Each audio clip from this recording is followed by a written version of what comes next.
Do it.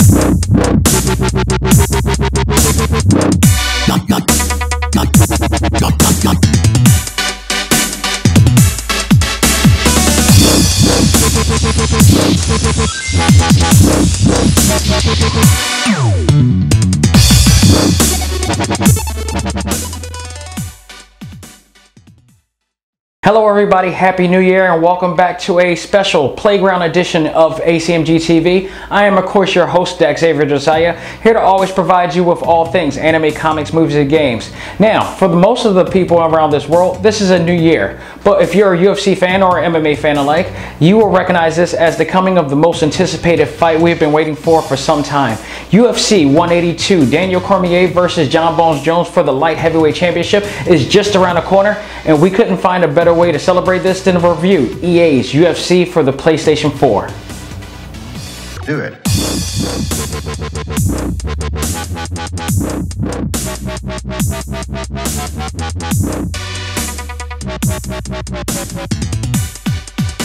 So when I found out that EA was taking on a license to do a UFC game, I was kind of skeptical at first. Not because that they couldn't do it. I love their Fight Night series and I love their Strike Force MMA game that they came out with a while back. However, what EA always had a tendency to do is lack in continuity.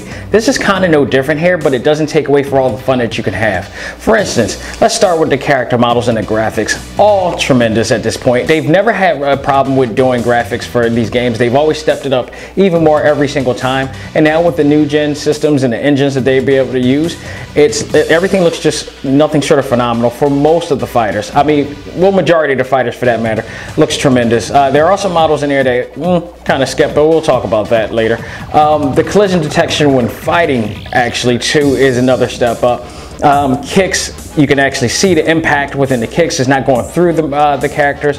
There is a little bit of glitchiness, sort of speak, when both are colliding at the same time. And there has been online proof that it's not all that perfect and fluid, but for the most part, it actually does a great job at, really feeling the impact of the knees, of the kicks, and the, clinches and stuff like that. So kudos to them on that one.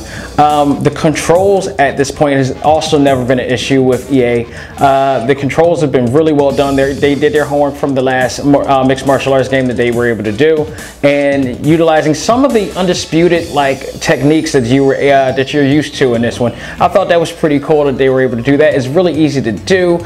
Transitions are pretty good. Submissions aren't easy to do at first, but as you play along, and if you're really a submission person, you'll get used to it. It's just a learning curve, but once you get through the learning curve, it's really well done and really fun to do. Also, the uses of cage strikes has been added to this one, which I was hoping on. Whenever somebody, a particular fighter, does something really special, like when Anderson Silva in UFC 101 was doing a bobbing and weaving, Undisputed 3 added that element to it to make it realistic, to match it.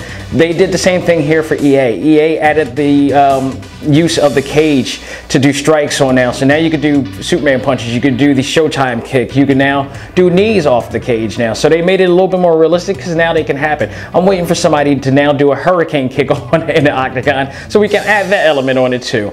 Or maybe a Hadouken, who knows? You never know. But that is the great element to use in the cage. I mean, the core thing, the core positive about EA's UFC is everything that happens within the octagon itself. That can't be taken away from at all. Also, the addition of Bruce Lee is, oh my goodness, I love it. It's the sole reason why I even brought it, because like I said, I was skeptical about getting an EA UFC game, but they added Bruce Lee to it. I was like, I can't deny this. So, and they didn't disappoint us with him either. He's tremendous. He's in I believe, bantamweight, lightweight, and I believe, not featherweight, but another one of the weights he's on as well. He's in 3 different weight classes, put it like that. And he's no joke. I mean, they really did a great job. I guess they worked with the Lee family and the foundation to make sure that he was, you know, well respected into the game. And I think they did a great job of doing it. He is every bit as impactful in this game as you would expect and you would want to see on there. And you can really tear people up using him on this.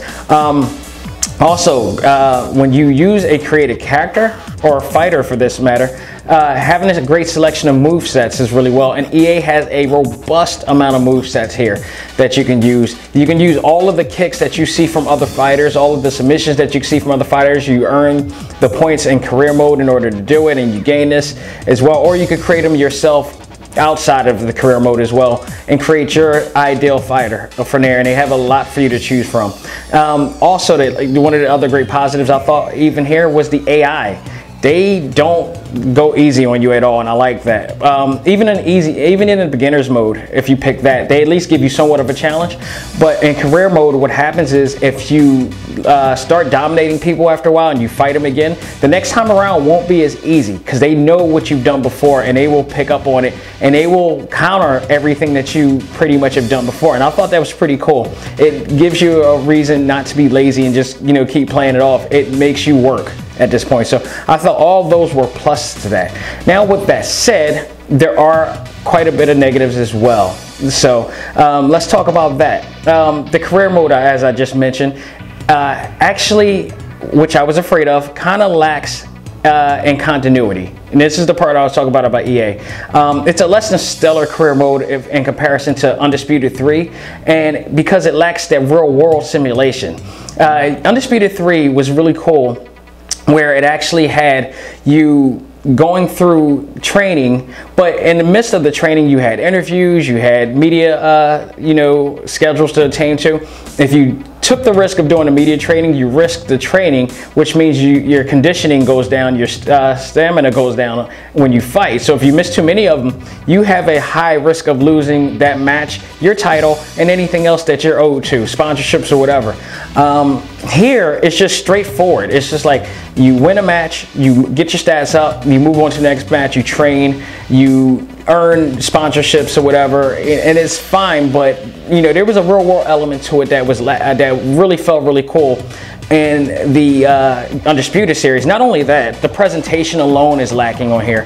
So you just come out to the ring, you fight, you do a win pose, that's it. On Undisputed 3, you had weigh-ins, you had interviews, you had all sorts of different things that you were able to do, and even post interviews at that you were able to do, and you can pick out what you want to do, and that, you know, played a factor of how you were felt with the crowd and all this stuff.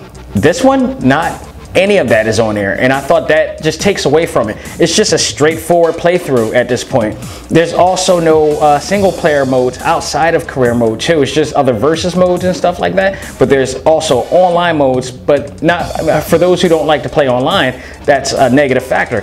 Again, you have Undisputed series from THQ and Ukes, they had title mode, so if you didn't want to go into career mode, you could go straight forward into title mode and just go straight for the title in each one. There was also Ultimate Series mode, where you play the fighters and recreate moments in history, and most of all, there was Pride mode. I mean, Undisputed 3 had Pride mode. They not only just had that mode, they had Pride rules that was added onto it. You can also had Boss Rutan and the Professor Steven Quadros do commentary. How epic is that, man? I mean, the presentation alone on Undisputed 3 was just so epic.